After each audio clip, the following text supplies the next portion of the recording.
We're just gonna hop right into live. What's up, everybody? Good morning. Sorry, I'm having a bit of a rough day. Gotta get rid of that window too. But we're already done vetoes. We're a few minutes late, and we're already almost ready to get this party started. It's gonna be MaNa versus Nerchio up first, followed up by Bunny versus Kelazur a little bit later. We're also going to be trying to get some more mappers onto the stream today. Some of you seem to have enjoyed that. I asked at the end of the stream if you guys did, in fact, want to see more of that sort of stuff, and everybody said yeah. But, yeah, how you doing today, ZvP? I am good. Good to hear. Totally. Let's see, we have quite the lobby. We got double German casters, double French casters. It is worth noting that we're going to lose the German cast after this first best of 9. Because they are going as a team to see the Warcraft movie. And I'm like, that's either a good or a bad thing. I don't know which yet. They'll probably have fun, I guess. Oh, StarCraft even tweeted about this. That's awesome. Yeah, they get everything right, too. I know. Yay, we did it. All right, yeah. So we're going to hop into Annihilation Station. I actually don't have the Team Liquid thread up for this. I gotta get that up so I can give the maps the proper credit. It is by Mevis. Mevis, yeah, who we spoke with yesterday, but of course I still want to screen region it. And did I really lose the Blizzard icon again? Hang on. What is the mystery of this?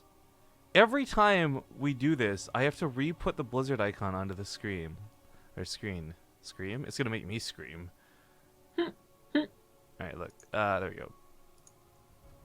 I mean, the thing is, it's actually not contractually written anywhere that I have to do this, but it's some respect, you know? Blizzard were kind enough to put together a prize pool for this and help us make a really awesome map tournament to test the maps that would balance and perhaps influence the future ladder stuff. Oh, everything's missing. Why? Oh. Okay. Huh. Oh, I know, hang on. Fixed it! Great! For some reason, there's another version of StarCraft on XSplit over top of the entire overlay. Like, what? Why? Okay, whatever. Well, ladies and gentlemen, it's a rocky start, but we're ready to go. It is the first game in a best of 9. You've seen these two fight each other quite a few times, and we've also seen really back and forth results from them on normal and regular maps.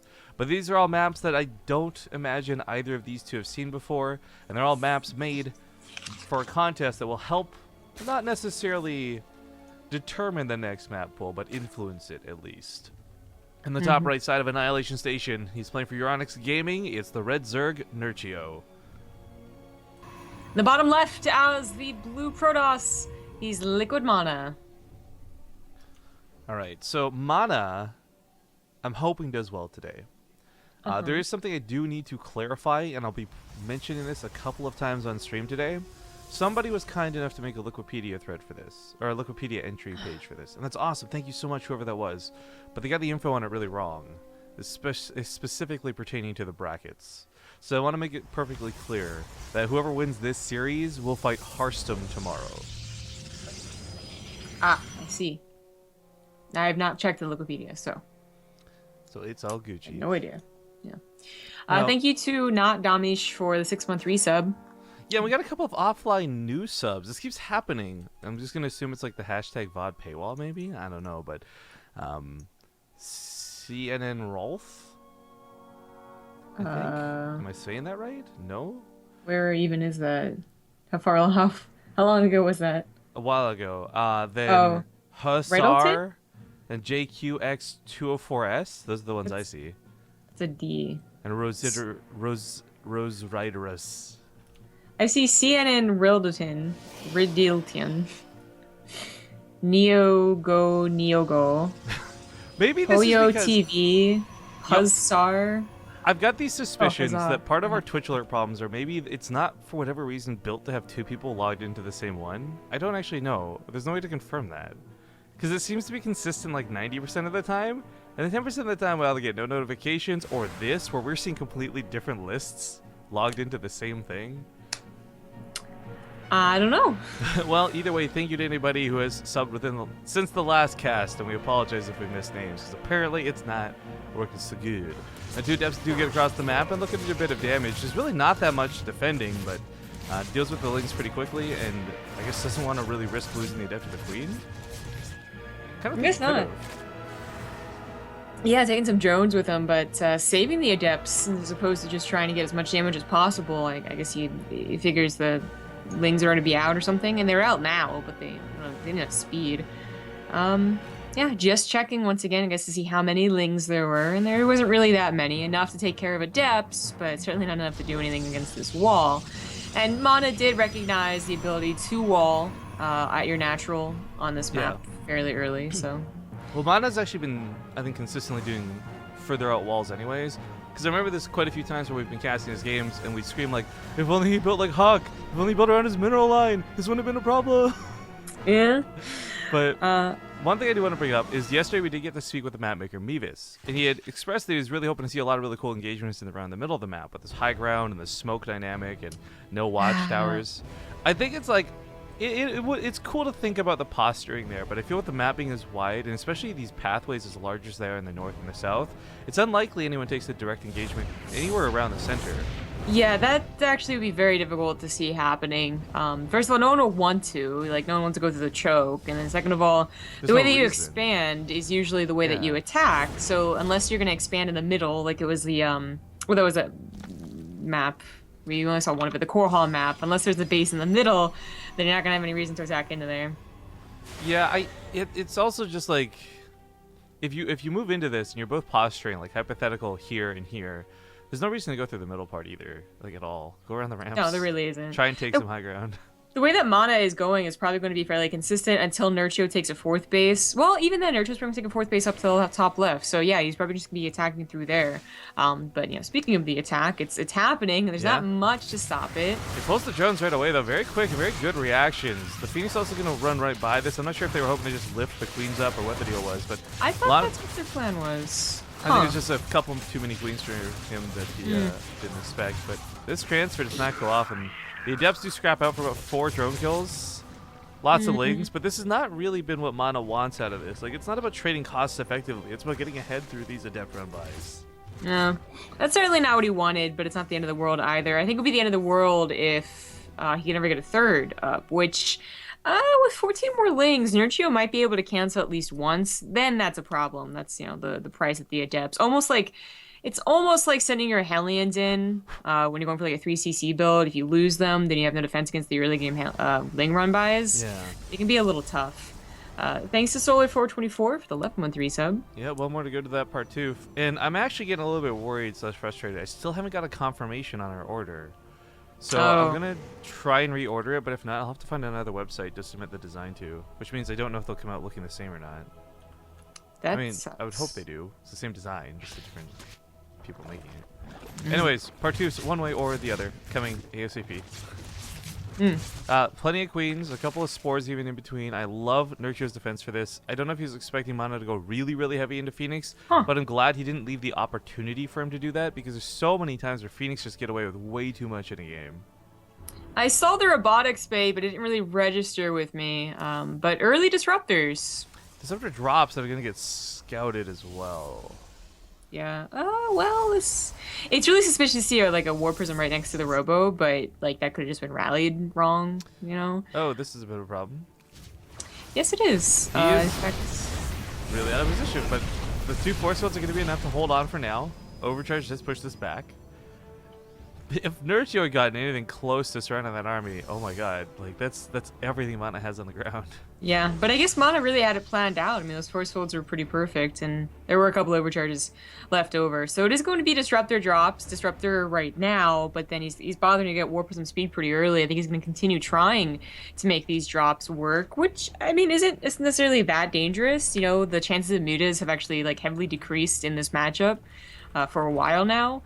Because of Phoenix openers, so it's not like anything's going to directly follow and catch that. But you know, if the queens, the spore crawlers, which are really nicely set up by Nerchio, if they take out that War Prism, it's pretty expensive. Right, and that's something right there we just saw is one of the dynamics of why this is hard to pull off. I think you do need 2 disruptor shots to actually kill a queen. So with so many queens having been present earlier, there's going to be something always pushing back, and none of them are going to die easily to 1 disruptor. But 5 drones here, 5 drones there, that will start to add up over time. Back at home, a disruptor has been left, whether intentional or not, behind the Zealot, so this will be useful against the Lings to clear those out. Overcharges are a little bit delayed. I think the army can take on the roaches, but I'm actually getting a little bit worried about these lings. They're not going to break the wall, but anything in between is going to be in a lot of trouble.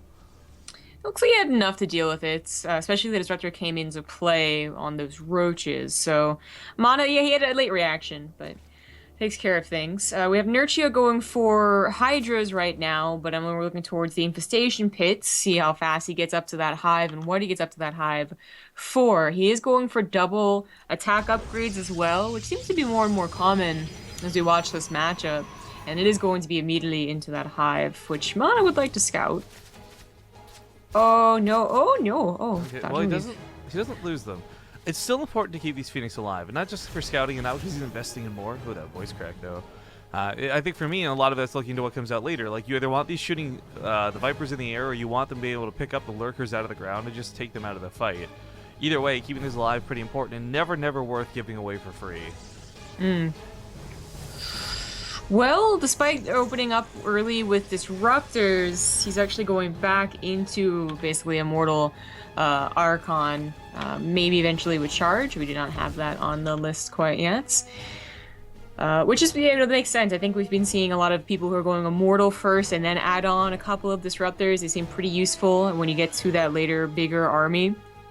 And of course, more worrying is not like, against mid-game attacks by Nerchio. What's worrying is that hive, what it actually is going to lead to. Is it just going to be for Vipers to abduct the Disruptors? So maybe that was his plan.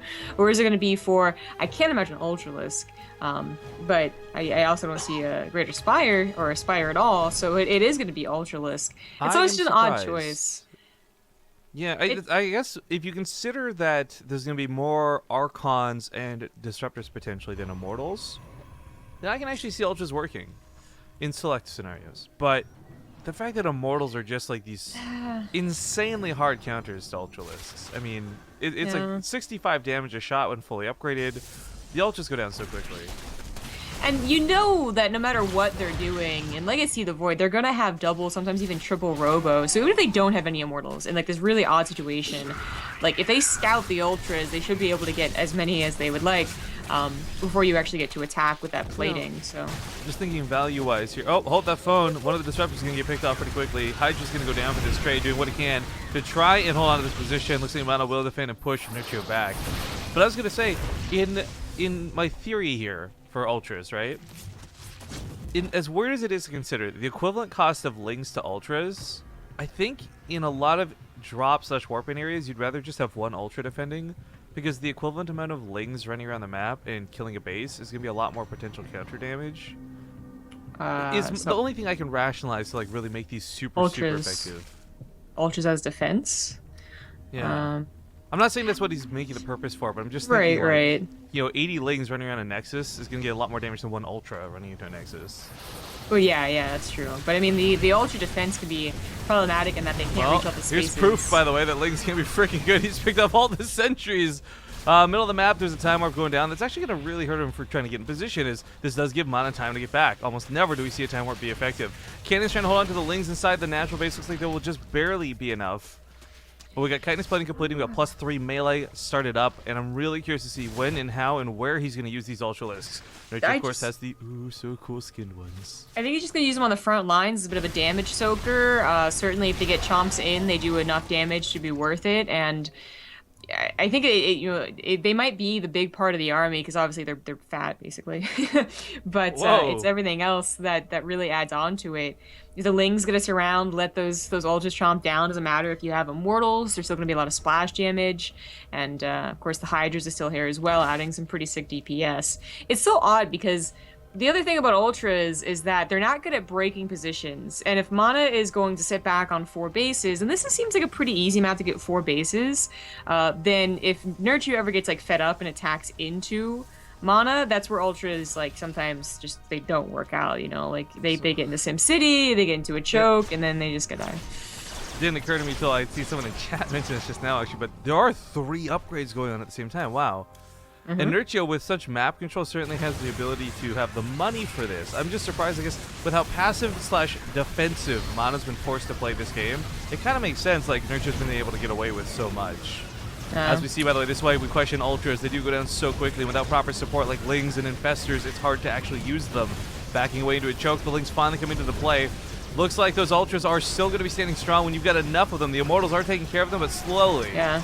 I think the bigger problem was that MaNa was just at like a 40 supply deficit when that attack started. Yeah. I mean, yeah, he could have had more SimCity to help out, and that might have made it a much better trade, but that game was Nerchio's in more ways than just the Ultralisk choice. I feel so strongly that that was just like a heavy macro win. Like, Nerchio just went baller. Balls to the walls, like, had so many bases. It started off kind of even, did a little bit of pressure, put MaNa on the defensive, and then capitalized off that 5th base, 6th base, half the map, all the creep, you name it. Yeah, I definitely agree. I feel like that was more of a macro, because we were paying a little attention to the Ultralist thing, and that's kind of our bad, but like, you guys saw the mini-map. It was like 7 bases for Nerchio. He had a big bank, too.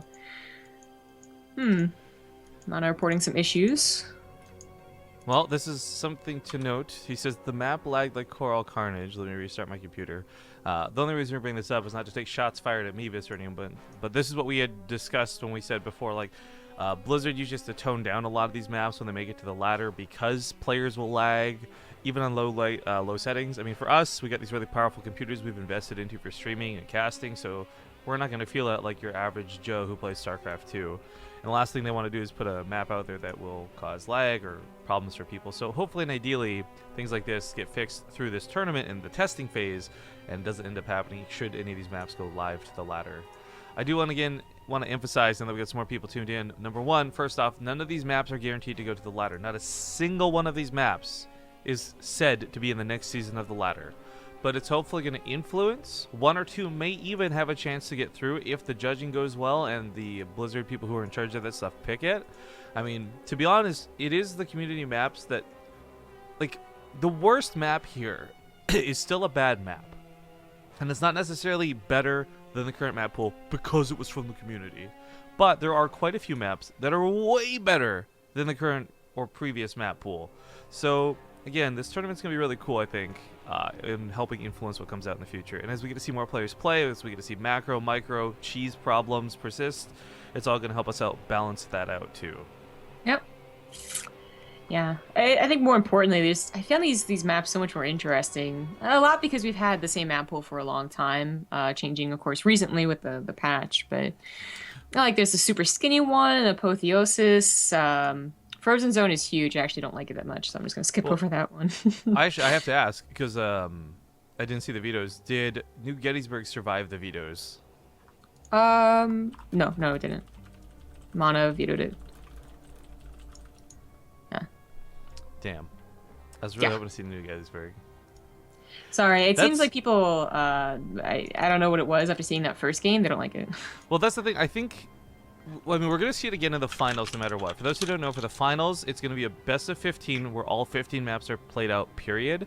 But what I'm wondering and curious about, like, is, okay, are they vetoing it because of that? Or is that just simply, like Neeb, for example, yesterday only wants to pick standard-looking maps and not take any risks in anything strange and different?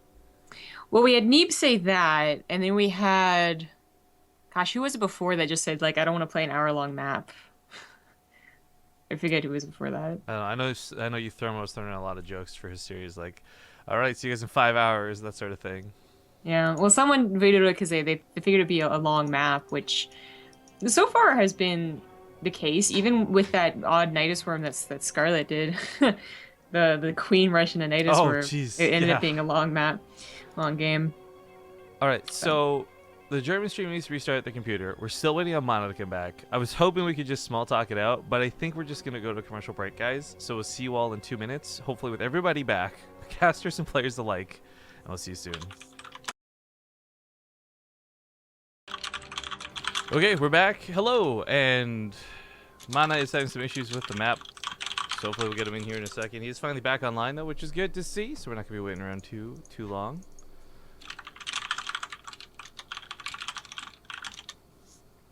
Yeah, I know. There's like no foolproof fix to this, which is so stupid. MaNa joined after you left, by the way. You're the problem. Just turn off me again. Oh. Well, this isn't the first time that's happened, actually, where they'd be like, you know, oh, I'm still stuck. And I'll be like, well, what's the issue? I don't know. Oh, there they are. Well, do you remember, by the way, there was that small period of time where you couldn't have more than like 5 observers in a lobby and shit like that, too? Like, it would just... so dumb. But okay. Nerchio's host. Just having host is kind of irrelevant. Just make sure he makes you referee, I guess.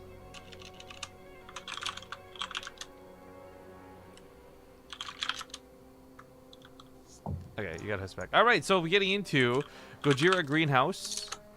This is another one of those brand new maps here on the Team Liquid map contest. This one is made by our good friend Avex. Mm-hmm. It's an interesting one. I do like the gold-based dynamic to this, where I think it's quite cool. We'll point it out again for anyone there. I don't remember if we shouted them out, but just to be safe, Ulian, thank you for the 6-month resub. But what's really, for me, I think one of the almost selling points for cool points on this is just the creativity of that gold block. Yeah, I know what you're talking about. Yeah. Well, at that, like, it is very interesting. There was a game on it yesterday where it was supposed to be like, well, I guess you could have gone to the back destructible rocks. Oh, wait a minute, they're not destructible rocks. They're a gold base. So, it definitely, you know, that could have been a weakness had it been just rocks. So the idea of minerals was a lot cooler. Yeah. We'll show you guys, of course, what we're talking about here in just a moment. Before we do, we got to introduce these players. It's a best of 9, and it wouldn't be possible without them. In the bottom left, we've got the Nerchio. In the top right, as the blue Protoss, he's Liquid MaNa.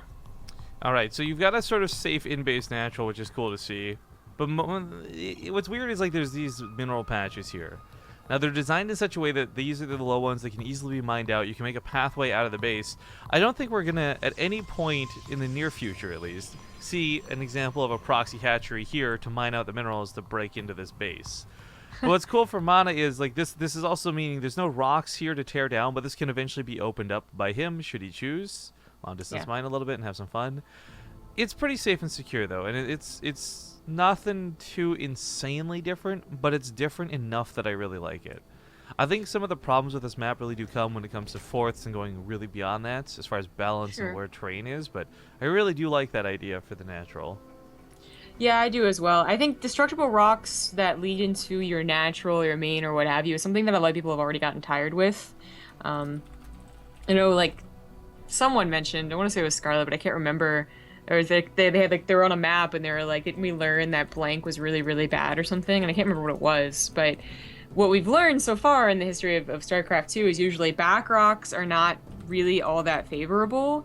We had an entire map contest that was actually based around that idea, and that was really odd. So I don't know what was up with that, but most people don't really like them. But back rocks are not the same as back minerals, which obviously, you know, they're not going to be broken down faster by Zerg.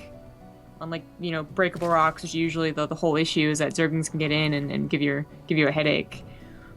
Unfortunately, it doesn't really open up any, I think, cool ideas for, like, say, MaNa to mine out his gold. Even if it's the two inner ones, so he has another pathway. I just don't see any purpose in that. Like, it's not like a hidden pathway. The regular line through the middle of the map would still probably be pretty good. It wouldn't help him expand anywhere closer to another base. When I look at it, I just see it as more of a, like, let's say the map gets kind of split like what was done before. Nerchio has tunnel vision on MaNa being on the right side of the map for the entire game. You know, suddenly, oh, there is somewhere to go on the left. There's somewhere to send the zealots out or do whatever with. Yeah, that's the only thing I can think of. Like, even if there's a contain, like in TVT or something, like maybe then you mine out those back rocks, but or back minerals. But otherwise, not too much. But it's still a cool little nifty idea as opposed to just destructible rocks in the back. But there's another gold base, of course. Then that's the one that could be someone's fourth. Like, for instance, if Nerchio feels very confident, like last game, he could take this fourth pretty easily, I would say, if it's going to be passive again. And it's going to actually be kind of that same dynamic a little bit too, where like eventually this will mine out as well and open yet another path on the map. But we'll see if this goes split. We'll see if it. I mean, it does feel like it's heading towards macro right now, so I don't think we're seeing anything too wonky, too crazy. Well, we have Nerchio going for a much faster layer. Pretty sure about that. So, we'll see if that actually leads to anything interesting, or he's just predicting MaNa, you know, going for again like another macro game where he doesn't really have to worry about dying early. And he's just looking to advance the game as fast as possible. Because it's just a Stargate opener, and we know that. I think Nerchio does not, but it's a good guess. The Oracle, I mean, it really is cool to see how far this unit's come. You know, no longer just like cheese fest get in, do whatever for damage. But like Revelation pays huge spades later on, and I guess for MaNa's sake, knowing what Nerchio is doing is gonna be a pretty big deal. Because last game he really didn't. Like he had no idea that he was gonna be in trouble. He had no idea Nerchio was gonna so ham on macro. Maybe misread, and that's why he played so defensive. Hopefully with this Oracle that won't be the same case. Gonna get in here and get 3 kills off the bat though. Almost a 4th. Really wants that 4th. Yeah, probably could have gotten a 5th too, not accidentally hit that queen. But out of there, real quick, it is going to be for something, by the way. This lair was not just because I can, you know, I think you're not gonna kill me. It was to get this pretty damn quick Nidus Worm, which I think makes a lot more sense. Otherwise, why not just drone, right? He's stuck at 30 drones, speaking of which. This is something that has to do damage. And it probably will, whether that's a significant amount of probes or like a cancel on the 3rd base. I think MaNa's probably too spread out to have a really good hold on this, but we'll see. Well, the Nidus Worm is scouted. Pylons are being placed down right away. A couple of force fields and stalkers maybe going to help, but the overcharge is going to be the #1 thing that needs to shut this down. Pylons aren't done in time, though. Yeah, that's a little unfortunate. And no backup pylons either. There wasn't exactly that many minerals for MaNa to use. Just ones that cover his mineral line in the main base. Not even his natural. Tries to pull the probes out, but they're all getting killed and slaughtered. He would have been better off just mining through that, I think, as little as he may have gotten from it. Overcharges are getting popped, but the force fields aren't there. That's the only pylon. Oh my god. That is the only pylon. Oh my. Oh my Artosis. Oh Jesus. Yeah, GG. Ooh. Wait, here we go. This is how we suck up to Nerchio. Nerchio is really in control of that pylon. Oh, you. Remember that? It's like it's at this point just like cute and like a little bit admirable that he's still trying to make the in control like counter pylon. Yeah, every time you hear in control pylon on the GSL, you're like, oh, Artosis. You're like there, like the best salt in my head. But okay, that's a 2-0 lead now for Nerchio. MaNa's gonna get another map, and he chooses Flame Juggler. That was quick. That was quick. It will go into the lobby right away instead of holding things up here. But what I find really interesting about this choice is, again, this is the map we haven't seen much of. It looks like a monkey. If anyone in chat doesn't see this as looking like a monkey, I think you're insane. But apparently the solution is, if you don't see this map as a monkey, tilt your head slightly to the right, and it'll all make sense. Yeah? What? Huh? Freaking Olivia. She's not even here for us to like tease her with that, man. You know, she's exactly like a dog. Does that make sense? That's really rude. Oh, you know, like dogs, like it's really cute when puppies do the whole head tilt, and you're like, hey puppy, and they're like, what? That's her. I don't think she minds. She loves dogs. Well, I have no comments because I don't want to feel her wrath a little bit later. MaNa's having the same bugs again, unfortunately. Not sure what causes this, but hopefully he can figure it out. Oh, Naruto's trying to be like us.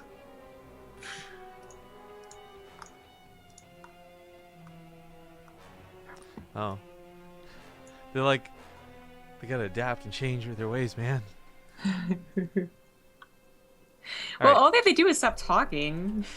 Apparently they fill that awkward non-ad break silence with actual insight to the game. That's dumb. I wanted insight. Alright, real quick, by the way, guys, as we go forward, I want to talk about our YouTube a little bit. First off, go subscribe to it if you haven't. There's the sellout, youtube.com/BaseTradeTV. But this username had his birthday this past weekend, and because of that, he fell a little bit behind with VODs. They are getting caught up. All the things from like IEM are up there finally. The things for this map contest are going to be up there ASAP. Of course, if you're willing to subscribe to the channel, you'll have access to all of our VODs always, like right away and all that stuff. But if you do want to take the freebie course of things, we're trying to get back on course, because up till the most recent weekend, he was literally having VODs from the same day. Like you'd have them up in the evening if we cast in the morning, that sort of deal. So he's a really awesome guy, and he's trying his best, and I thank you guys for just hopefully the patience to wait for them to get back and caught up.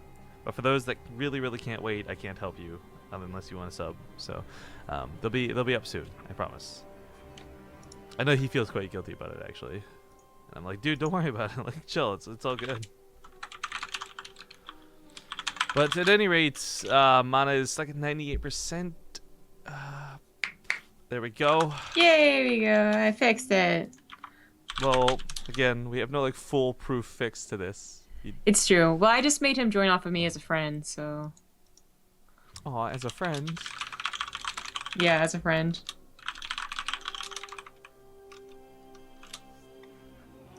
Okay. Okay, well. I wonder how he picked Protoss who's not in the lobby. He's super skillful. Yeah, apparently. It's just like, I'm gonna guess it's this one. Actually, do you remember the order of the races in the map, in the race selection? If you had to do it blindly? What, you mean like the way I invited people here? No, when you choose your race in a lobby. Oh. It's like, Zerg, Terran, Protoss. Zerg, Terran, Protoss. I'm gonna guess.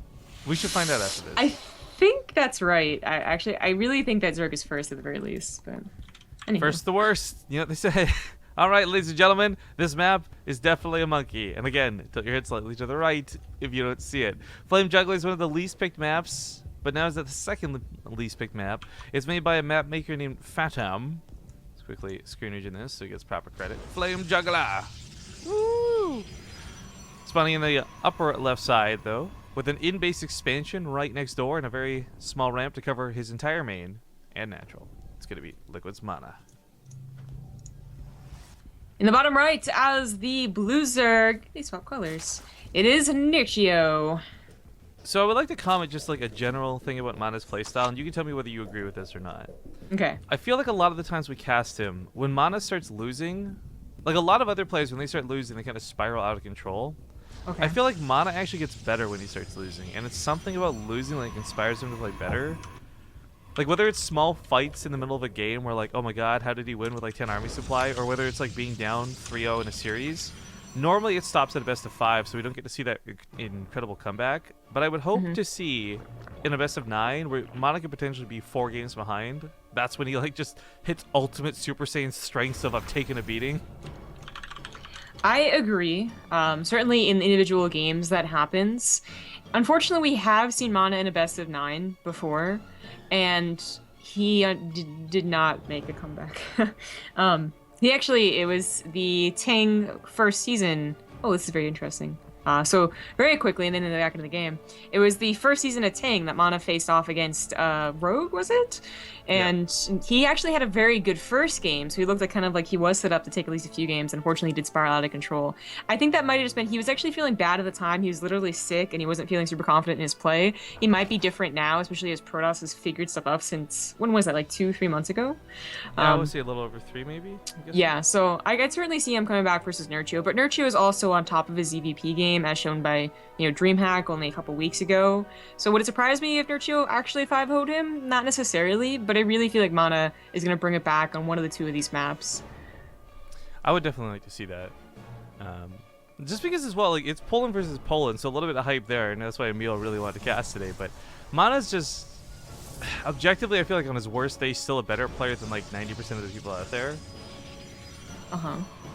So yeah, it's just like it's really hard to actually see him go. Like if this was like a 5-0, that'd be like really hard for me to comprehend. To be like, okay, well, I mean, I know Nerchio is good, but that's actually really astonishing. Yeah. Nerchio, by the way, taking one of the eyeballs of the monkey. Yeah, we do want to talk about that. So he took this as his natural, which is very, very bold. I mean, there's gold bases like okay, Preon Terraces, right? Like the easiest gold bases to take, right? As a third base as well as your natural, of course. And that is not so, that's not a stretch. You see the response in turn from the Protoss in ZvP. But on this map, this seems like a very big stretch. But I guess it's not even as bad as like Overgrowth was. And Zerg are taking that gold base all the time. That's true. That's true. It's also that MaNa has not been doing very many cheesy things, so it could just be a call on that. He is going for a very different build here, though. I don't know if it's going to lead into an all-in or anything like that, but much earlier Robo. He also, in general, doesn't do a lot of cheesy things. Like, it's versus Terran we see the most cheese, not versus Zerg. Yeah, I know that MaNa can throw in a 7 gateway all-in, of course. That's how he beat Snoot, actually, in the Ting Open I was talking about earlier. So he certainly has it in him, but I just don't know if it's going to be shown here. As I said, the Robo, the Immortal, they're coming out earlier. I did wonder if this is going to lead into something a little more all-in, a little more aggressive. Spider. Fuck me. Jesus Christ, you actually scared me like I was with you when that happened. I was like, what just crawled next to my feet? Oh, Jesus. Hang on, I'm putting the camera on you. I gotta deal with this. Oh my god. Sorry. I'm sorry. Okay, I should have expected that actually. Oh. Thank you, Cyril, for the 3-month resub.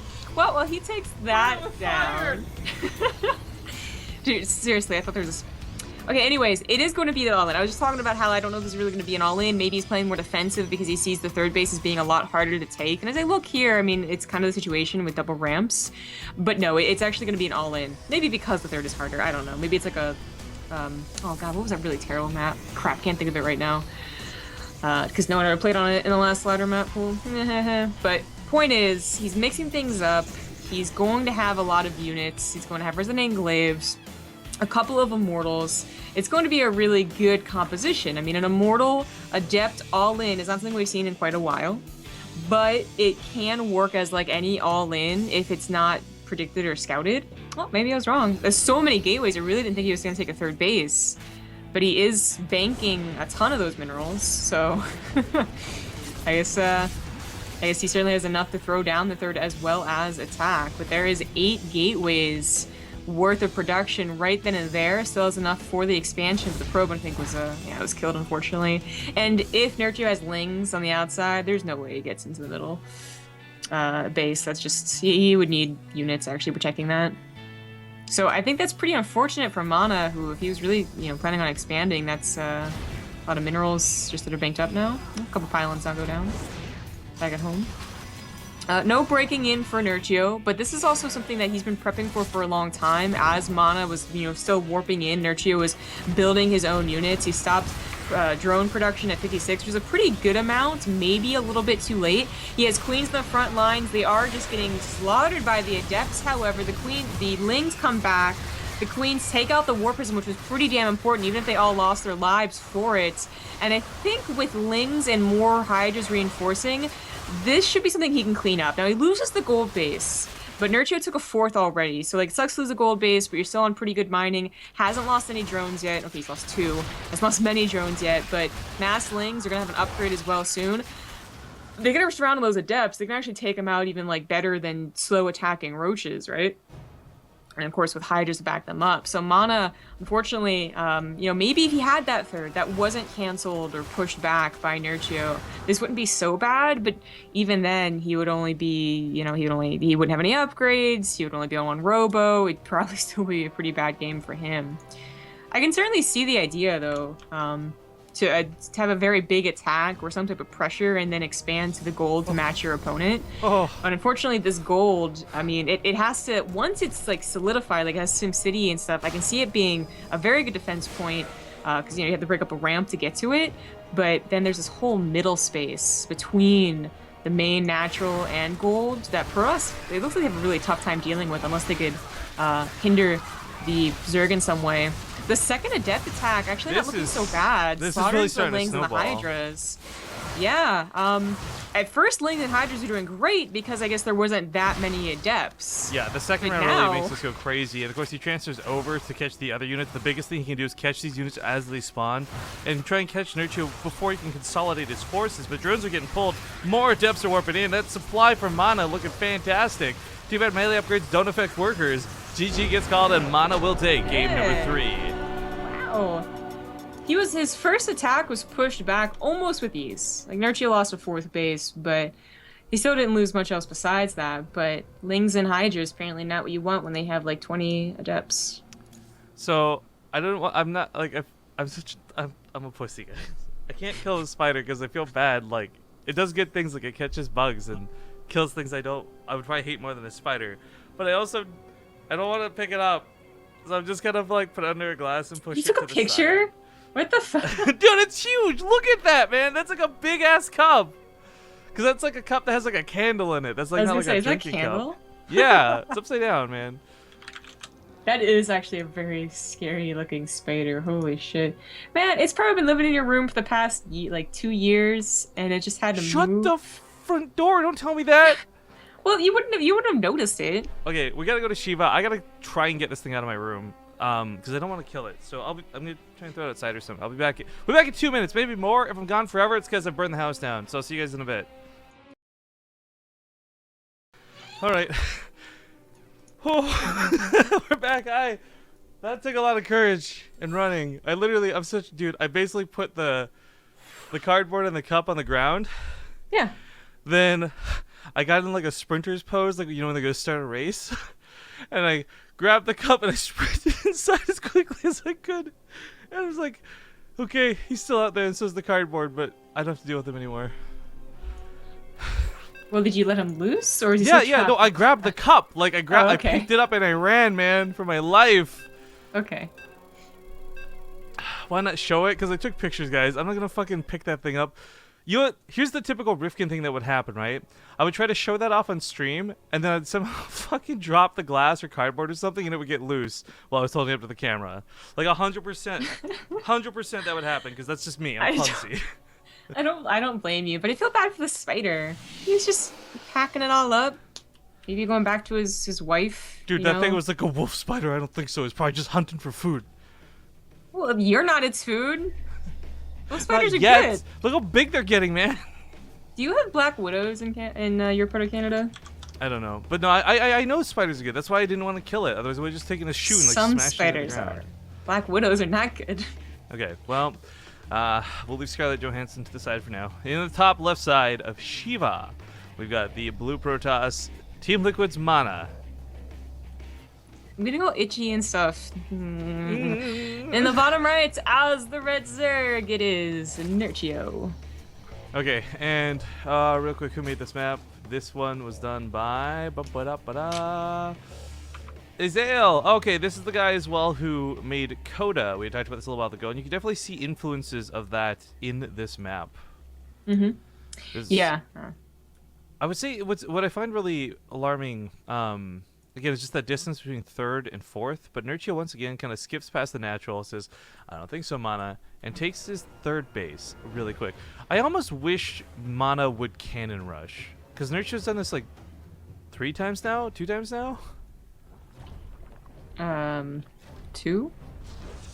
2. Okay, well, 2. Yeah, 2 out of 3 games. You're right. Yeah, sorry, I thought this was game 5 for some reason. But my point of it is like it's such a non-MaNa thing to do in the first place. And secondly, it's so perfect for what Nerchio's been doing. It is, yeah.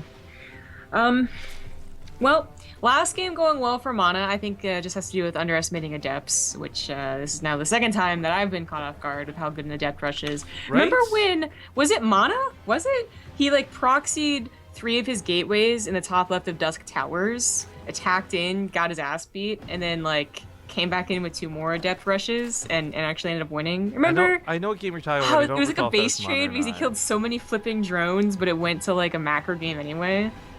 Okay, well, anyway, and I guess the same thing happened for Nerchio. He figured he was good. He didn't actually like lose the 4th base, but he did not have it for a while.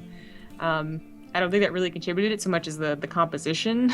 Ling Hydra has to be in very, very big numbers to overwhelm adepts resident enclaves. They kill things that are light pretty quick. Yeah. Well, regardless of whether Nerchio gets caught off guard or not, I'll take a lot of that looking on scouting. I hope MaNa's identified though, like, hey, that worked pretty well. Maybe I can pull that off again. Yeah, it's so hard though, because Protoss all lanes are no longer the, okay, I'm pretty sure they're doing this, so I'm gonna prepare. Okay, I was prepared and I still died. Usually if the Zerg is prepared in Legacy of the Void, it seems like Protoss all lanes really don't work, which isn't necessarily a bad thing. No one really liked, getting just constantly beat down by 2 base Protoss all lanes every single game. So Nerchio should be more on top of scouting, should maybe change up his composition too if he figures out that it's an adept-based all-in, which we do have an adept-based opener for MaNa. If he slapped down 3 more gateways, it'd be like, okay, he's gonna try and get a lot of drone kills. But he actually slaps down a Robo. So Robo for the Warp Prism, then gateways, and this might be a much bigger attack, which he definitely doesn't want Nerchio scouting. Right, and a bit of a problem here, and not scouting, but has to actually stop Nerchio from breaking into his base and killing things. I do want to quickly point out, since we were talking about maps, and this is the map contest, when we look at the middle of the map on the mini-map, it does look like it's fully walled off. It's not. It's a combination of destructible and already, deployed rocks. So you could technically make the middle of the map unpathable if done correctly, but you could also open it up at the same time. Kind of interesting map terraforming, I guess. Yeah. Well, there's only 2 additional gateways. We do have the Warp Prism on the way, though, of course. It just only makes sense with the Resident Enclaves being added in. So this is a lot of potential to very quickly call the number of drones, you know, bits at a time. It's not like a super duper 8-gateway warp in. I'd really like to request if someone would check to ban Echo Steel, please, as he's tweeting me pictures of his fighters, and I don't want to see that. I'll see that. See, for me, if it's like tarantulas and, you know, anything that size are actually really cool. Oh, he proxied. No, it's just like he's got spiders in his house too that he's catching under glasses, and he's like tweeting at me. Oh, okay. Well, then you're weird, and you should probably have a pest person come in to deal with that. Because the tiny spiders, they'll get in your bugs. hair and in your clothes, and they'll freak. Oh man, without your bed covers, there's just like 5 spiders there. And you know what? All the spiders are made of velvet. That would be too Your interesting nightmare. to even be mad at. You're like, this is my nightmare, but I'm also really curious. How did you end up this way? What happened? I don't know what I would do in that situation. I'd want to poke it, but then I also wouldn't. For those who don't know, Zombie Group really hates velvet. Yeah, I really do, and this is a recent discovery, and people make fun of me for it. Anyway. No, fuck off. No, don't read that donation. How dare you? But okay, the Adept Jesus. attack does commence. The queens go down really quickly, actually, and the drone's being transferred away from the third. MaNa hitting in 2 locations at the same time, and he's hitting damn hard. There's roaches on the way, and roaches will eventually clean this up, but the problem is roaches attack so slow, so the Adepts might actually warp in at a faster rate than the roaches can kill them, depending on how these trades go. MaNa does lose the Warp Prism, so that's going to kind of be that for that, but he's killed about 10 drones. He killed almost most of the queens, but looks like between transferring the main to the third and the third to the natural, Nerchio actually manages to hold on to a good chunk of his drones. Still sitting on 44, even with MaNa currently. Yeah. I think the key really is having enough roaches. Because you're right, like, they have a very slow rate of fire, so sometimes you have 6 roaches, you think that's going to do well against, you know, 6 Adepts, and actually it takes forever you to be cleaned up, so... That was a nice cleanup by Nerchio, and he now has an army, and why not use it to try and get MaNa's third to be canceled? Because, you know, MaNa, that wasn't an all-in, that was only 4 gateways, so a little more dedicated than, like, a more macro-based opener, but still something he wants to get a third with. I'm actually really worried for MaNa now. He takes great fights in terrible positions, and he's going to have to take one here. Second Robo gets slapped down. I don't know if he can defend his third. There's no pylons over here just yet. Only 1 on the way, and that's a lot of Ravagers. His actual gateway army, I don't think is strong enough to take this on. If he could with the addition of pylons supporting him, but cut out in the open like this is going to be tough. So he's got to try and stutter step his way back to the pylons, try and get a little bit of support through that. Nerchio going to take advantage of the map. Cooling Tower's getting knocked down. MaNa completely cut off from his third, and this base is now guaranteed to die. Yeah, that is actually That was really so too bad. sick. That was so sick for Nerchio to identify at the last second too. Like, I don't know if that was planned for the attack, if he realized, like, oh hey, so that's there, cool. I'm not sure either. I wonder if the other third base... Nah, it definitely has to be his third base. Yeah, there's no way to knock down anything over there. Well, no, I mean, like, should MaNa have taken it? But I think it's too far away. Even if it's harder for the Zerg to get to, they're going to be faster. Well, this is now a pickle, because MaNa really needed that third base. Even if it was the you know, cancel, it was 99%, and he canceled it and realized what was going on. That would still be really bad. Like, he needs a third base, get that economy going. So instead he slaps down his production, so at least 2 more gateways, because he just lost one, of course. Yeah, losing that one kind of sucks, but of course the biggest reason he had that down there was just for the faster warp-ins. That wasn't really about having an actual gateway for the sake of production. So not the end of the world. But still sitting in 2 bases is pretty rough, and unless he can actually lock down a third soon, MaNa's gonna... Like, the worst part was he really did overproduce probes, and he was oversaturated for a while. Lost all those extra ones, and now he's in a pretty tough spot. As he starts to turn this into a 2-base all-in, we'll see if he can make that work. It's gonna be tough, though. There's really... I mean, there's no charge for the Zealots. There's no blink for Stalkers. The Adepts are the only thing with any tech behind them. Yeah, and this time it's not just Ling Hydras. The Adepts aren't going to wreck base. There's Ravagers, there's Roaches on the way as well to really buffer, and... MaNa, this really is most of his army. I think he has a War Prism coming down now, and that'll help, certainly, as well as Mike or the 4 Immortals, but... He's gotta do some splits for those Cursive Biles. Dance, dance, dance. It's raining hell from above. He takes out most of the Lings, and with his Warp-In, might just be able to continue pressuring the Ravagers. They don't really have a lot of health, and the Immortals are looking pretty darn strong. We got upgrades finished up for Nerchio, but probably not before this fight's over. I mean, there's going to be range on the Hydras, too late. Melee and ranged weapon upgrades, again, too late. Drone's getting pulled into this, though. That's going to be hard to deal with. One of the Immortals gets focused down pretty quickly. Raining from above once again with this corrosive biles. MaNa's got to keep dancing because he doesn't know where this comes down from, but the Immortals are actually not the target. It's the Warp Prism. Yeah, that Warp Prism really needed to go down, but either way, the Immortals, the Adepts, the Warp Prism, they're all going to go down. It looks like MaNa, it almost like it was going to work. I mean, a drone pool necessary, that's pretty scary stuff, but at the end of the day, it does not. Oh, that Warp Prism, please. Oh, well, right, there we go. That might just be that. That is game, unfortunately. Even though he got drone kills, Nerchio has 3 bases, MaNa does not. Well, that's a map. There you have it. 3-1 now for the favor of Nerchio. So that donation, by the way, reads, so no thank you to whoever donated this. The Spider. Rifkin, please let me back in. I need to take care of my 5,000 children. I don't even want to think about that, dude. That's like... Yeah. What if it was a mama spider going to the other side of your room? And there's 5,000 little babies. Just behind your poster. That's what I'm always scared of. I can't deal with this right now. I'm going to break, guys. We'll see you in 2 minutes.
Okay, we're back just in time for the game to get started. We're going to be loading into Coral Kill Zone. This is another map we haven't seen a lot of, but we're going to see now. So, again, it remains tied for the least picked map with Flame Juggler.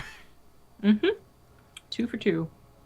Actually, a couple other maps have only been 2. I think we've only seen Iris twice as well. You might be right. But at any rate, this is the second to last match in this round of 16, and Bunny and Kelazur will play another best of 9 a little bit later today, just so everyone's aware. This map is made by Sidian the Bard.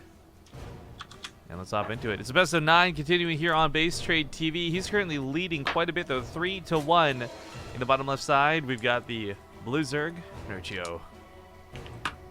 In the top right, as the Red Protoss, he's Liquid MaNa. Now, MaNa's got quite the task to wall this off, so he's going to put the pylon down here to start. We've looked at this map a couple of times and talked a lot about like what could be abused in the middles and the edges when it comes to these base layouts. Poo, the call of poo! Nope. It's just so the good ice cream. news... the good news is that I don't think Ravagers can shoot over that.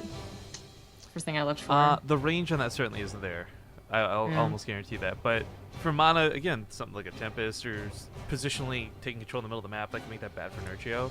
Nerchio, once again, just dives past his natural. I'm really curious on what's making him do this. Like, what his thought process is on actually saying screw the natural base every time, because MaNa maybe comes across for a pylon block, maybe doesn't. And in normal ladder play, we see this happen, and we think nothing of it. But the fact that this keeps happening is interesting, I guess we'll say. Well, I guess there's a lot of things to consider. I mean, one, Protosses aren't they don't really have any options, actually. It's not that they're not aggressive. They don't really have any options to stop a natural from coming down no matter where it's put down. No one can rushes anymore, and like opening up with a bunch of gateways just doesn't really work out usually. It starts your creep spread a little bit faster, and if they do decide to pylon block, well, then you already either took the base, or they try and pylon block your third, and then you just send a drone to your natural, and it's not that big of a deal. Yeah, I mean, well, either way, Nerchio has gotten away with it several times. Is he going to take a fourth towards now? Like, I feel like this is when we start seeing Nerchio get like a little bit cocky, maybe. It's just, this might just be a single drone in case something does happen. Oh no, he's actually transferring. Yeah, he's fully set up here in the main with minerals, so he's just starting to transfer them over. I was gonna say though, that looked a little bit awkward to be sitting there so early. Like, really, dude, you feeling that good about the matchup? Like, I get being up 3-1, but this is still MaNa. You can't dick around. And speaking of MaNa, he's getting his wall up, but unfortunately, like, whether or not he actually gets a wall that only allows one space for an adept, which I don't think he's quite there yet for, he's gonna have 3 weak points in it. I'm saying that Nerchio's gonna Baneling bust, but if he had it in him, that might be a good wall to Baneling bust. Well, Nerchio has not been a fan of Banelings in this series. A lot more Ling Hydra. I'm actually kind of glad that's the case a bit here, because I am not a fan of the fact that that became such a huge strategy. Because it's more that we saw like the games with Hydra and Puck and Hydra and even things where it was just like showing how different people reacted. It could shut that down in such an embarrassing way almost. Whereas Ling Hydra is like, if you lose, it's like because you made a couple mistakes here and there and eventually toppled over. Rarely is it because like you just picked a bad composition. Yeah, the Baneling one is really a lot more all in most of the time.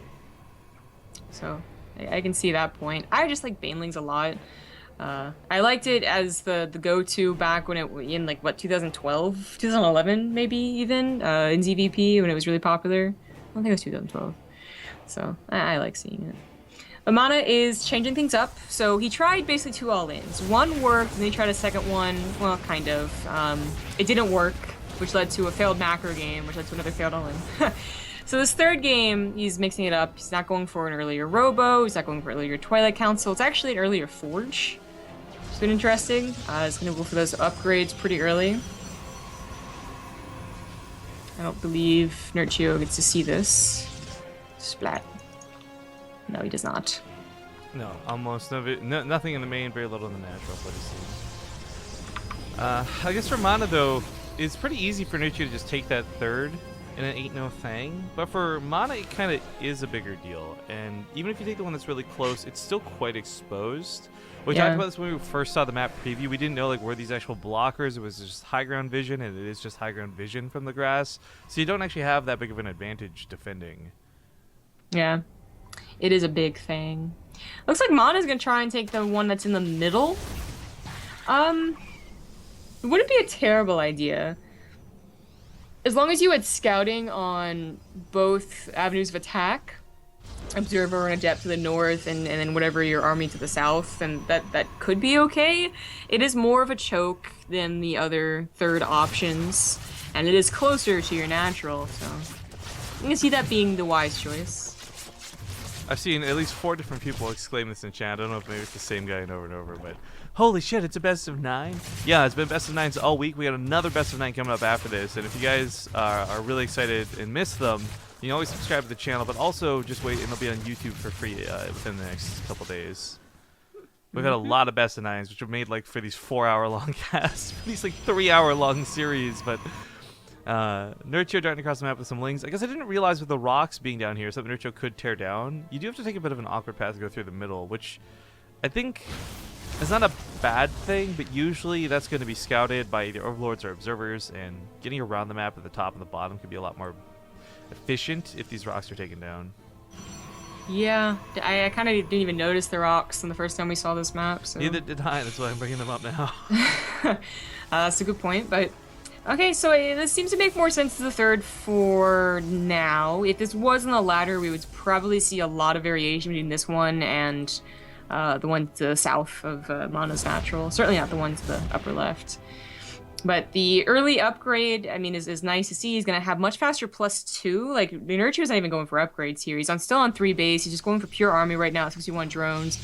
Might just be trying to, like, kill MaNa, basically, on his 3rd base. And this should be a very difficult hold for MaNa, too. Oh. But by taking this base, he does have access to a couple more pylons, you know, as opposed to being really spread out from his natural.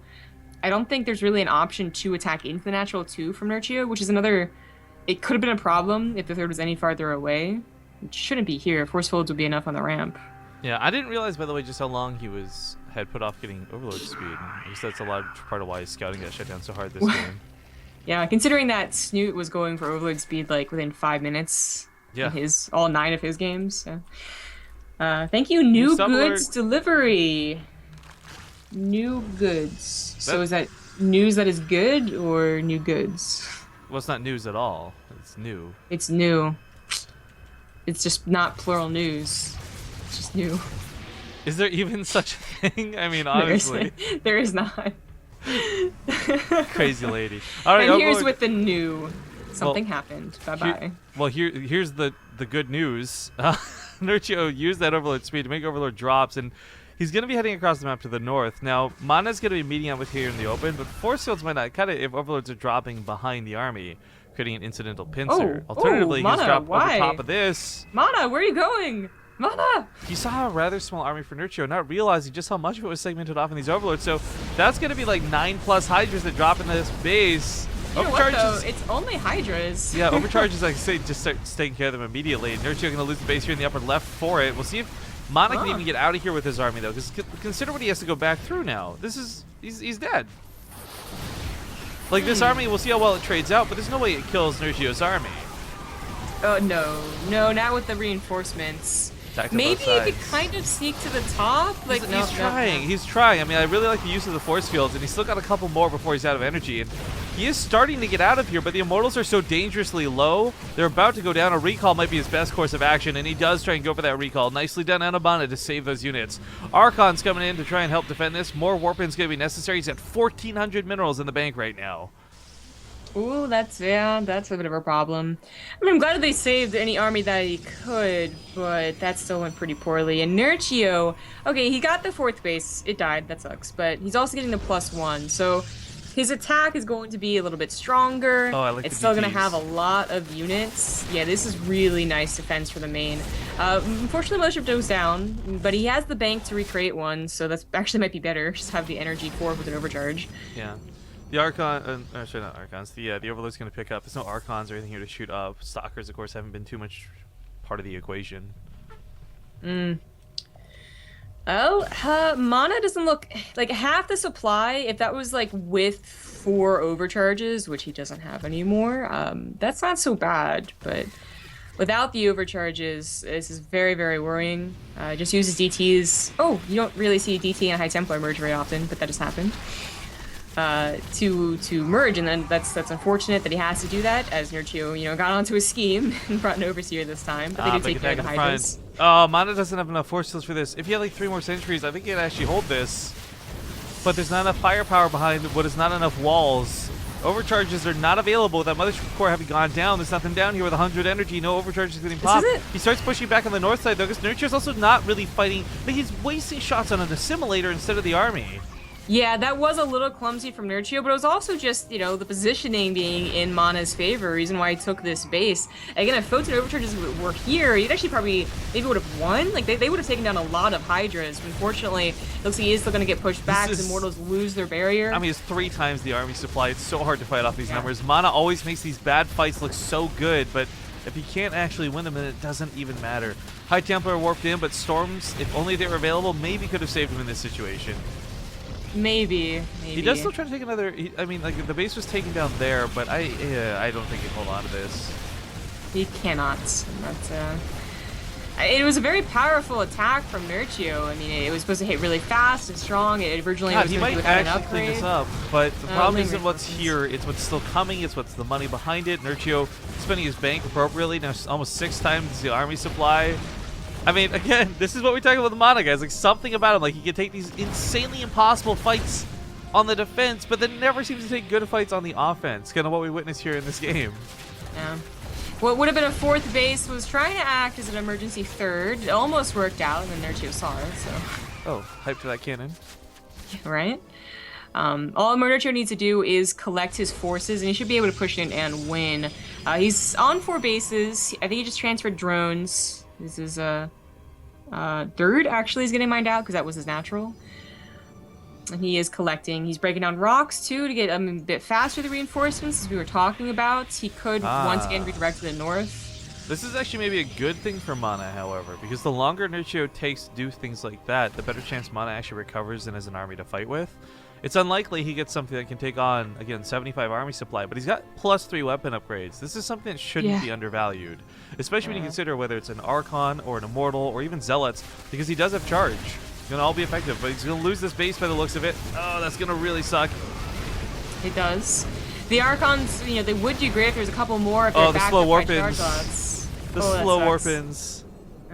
Nerchio's still going to back off. Playing it still pretty safe. I mean, his units are very fragile. Like, I think laying Hydra, but he doesn't really want to advance off of it either. I think identifying 2 out of the past 3 engagements have gone terribly badly in his favor, like not in his favor. He's kind of realized that he could potentially throw this game if he keeps making those mistakes. So I like that he's playing it slower and safer to really just try and secure that victory. So, it would be very hard for him to throw the game, but he certainly could have opened himself up to a counterattack that could have killed his base at the very least. So that's the game. I don't know. I'd say we've seen like more 1 games thrown for less.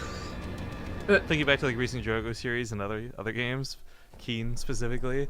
But anyways, Nerchio now taking the very, very definitive lead in this series and putting MaNa on match point.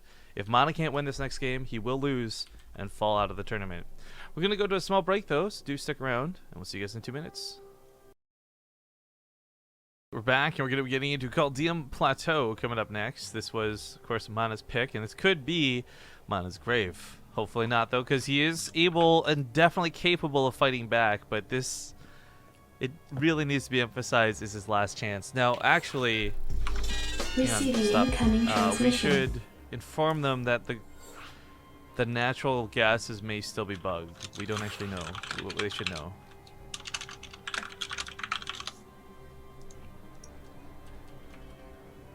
Yeah.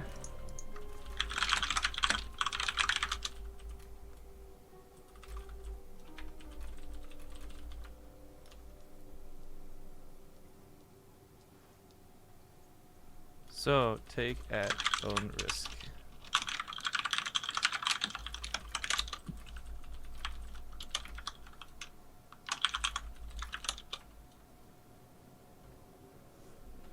Okay, so we let the players know. What we're kind of referring to here is you can't take it fast anyway, says Nerchio. Yeah, so one of the bases on Calum Plateau was bugged last time we were here. In terms of you can't take the 3rd gas for some reason. You take the 4th one, or I guess... or you can't take the 4th one depending on your point of view. Point is, it was supposed to be fixed for the last map tournament, but it wasn't. So we don't know if it's been updated for this one, and we just want to make sure the players were aware of it. Now the thing that's really important to note is like this is not a forced natural base speed. To explain what we're talking about, over here you've got 2 rocks that block this out. So your natural, if you want to take it really fast, would be taken over here, where the gases are totally fine and Gucci and it's all good to go.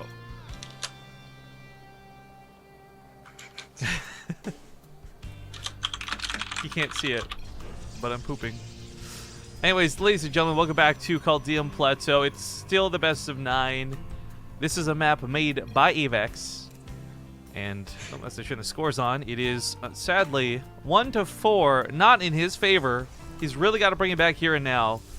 The red Protoss MaNa. In the bottom right, as the blue Zerg, he's Nerchio. So a couple interesting questions to answer really quick. One being, can players see observer chat? I guess this is something I never really thought to think about, that somebody might not know this, but no. Observer chat is limited. They can't see. I could write Nerchio as a butt, and he would never be able to see it unless he watches the stream, in which case stop stream cheating, please, Nerchio. Secondly, again, the topic of best of 9s. Yes, this tournament's getting kind of wild and crazy, and I'm more surprised that it's day 4 that we're finally having people question this, because I don't think we had anyone bring up this whole, oh my god, it's best of 9 until today, and we've had like 7 people do it today. So what's worth noting is, yes, this will be best of 9s. Tomorrow's round of 8 will be best of 9s. The semifinals will both be best of 11s, and the grand final is a best of 15, where every single map is played no matter what, because on top of the best of 15 prize pool, there's $50 awarded for every map won, giving incentive to players to keep trying to play even after they've technically lost. Although, to be honest, I would really hope it just actually goes like, what, 7 to 6 or whatever the score you need for that would be. Can you do math? Nope. Would it be 8 to 7? Yeah. Yeah, there you go. Shut up. My point of it is a considerably large amount of maps, and we want to make sure every map was played, because the goal of this tournament from Blizzard's point of view and Blizzard's side of things was they really wanted every map played, so the map makers had actual tests from pro players on their maps, and that you guys in the audience got eyes on this to see and potentially help determine like what's good and what's bad, voicing your opinions either on Team Liquid or here in Twitch chat or voting, etc., etc. Yes, etc. We did get a donation though. Don't want to glance past that. $2.24 coming in from Hennymaster. So thanks for all the entertainment. Smiley face. Love you. We'll love you right back, man. Thank you so much. That goes towards my tooth fund. I am currently on 4 Tylenol. I can still feel it, but woke up this morning with my tooth hurting a bit. I'm really hoping that this is like a once-off thing and not a, hey, so by the way, you know how you gave yourself like a month to like get your teeth out? Turns out it has to be done today. Yeah. Yeah, I hope that's not the case. They're both having teeth issues. And I had a dress issue, believe it or not. This fucking tailor, I swear to God. I mean, she's redoing it for free within a day, but messed up my bridesmaid dress, man. Yeah, so I was surprised. Like, you guys, Zomgraph doesn't usually get upset about these sorts of things, but she was like quite angry at this person because yesterday. It literally didn't fit. Like, you could not like hook it up. Are you sure she just gave you like the wrong one or something? Like, oh, this is the one you're. Dude, I wondered about it, right? Because all my friends are probably using similar tailor, but nah, it was the dress size it gave her, so. Should be the same thing. Anyway, all our groans and whatever aside, they did end up expanding. I think what might be the normal way, to be honest, like not like because, but basically not because of the mineral, the gas being an issue. He let these lings in, and I mean, a big part of this was he had the stock in there, was awkward, so it blocked the pylon, which he was trying to build in to fully wall this off, and it got weird. There's rocks here that need to be talked about, actually. If you knock these down, it will close off this hallway, not the stairs. So you will only have one choke into what is potentially 3 bases later on. Yeah. Which could be nice for, Protoss more so than Zerg, I believe. As you see, Nerchio took that gold base as his natural, figuring that it's not a big map, but the gold base is still technically pretty close to your main, so you're probably going to be okay defending it. Seems to be fairly consistent. Snoot did it versus Euthermal. So. Roaches are actually going to be a little bit surprising, maybe, for MaNa to see, considering it's been constantly Lings and Hydras, but Roaches and Queens are marching across the map, and Nerchio wants to end this one quick and lock down his 5-1 victory. Unfortunately for MaNa, because he's looking to try and maybe expand, he's not really prepared for this. Like, the Robo's still not done. Doesn't have a lot of gateway production. There's no Void Ray. These Phoenixes are going for harass, but they should be back at home, and his lack of scouting on this is really going to hurt him. Oh, my God. Probably might just be game here, man. Like, the Mothership War, where are you? Entirely at position. But, okay, so in this crazy theoretical that's unlikely, if MaNa holds on, MaNa's going to be in such a good position to bounce back off of it. But it's 16 army supply to 47. Ravager's already on this front line. There's not even an Immortal in production. The Phoenixes are hurrying back home, but there's really nothing to be done. And so there's not even really any units to bring over here. The Mothership was going to get here while the pylons are dying. I should say die to the Queens, so it doesn't even matter. And that would be game. Yeah, GG. Dude, GG. Well, Nerchio will make it to the round of 8, so congratulations. Hearthstone is going to have to train well to fight him, because he will have another PvZ after. As in the round of 8, he'll be fighting his Hearthstone. I think the worst feeling though for MaNa in that though is like he did die with like 1,000 minerals. Like, oh, that's gotta really sting. Well, at least you got one game. Yeah. Well, congratulations to Nerchio. So we're gonna take a small break, guys, and we are gonna try and find those map makers from yesterday. But despite adding and contacting both of them, and one of them making quite the stink on Twitter about trying to get on the show, neither appear to actually be around. So yeah, we may just go into the next series, and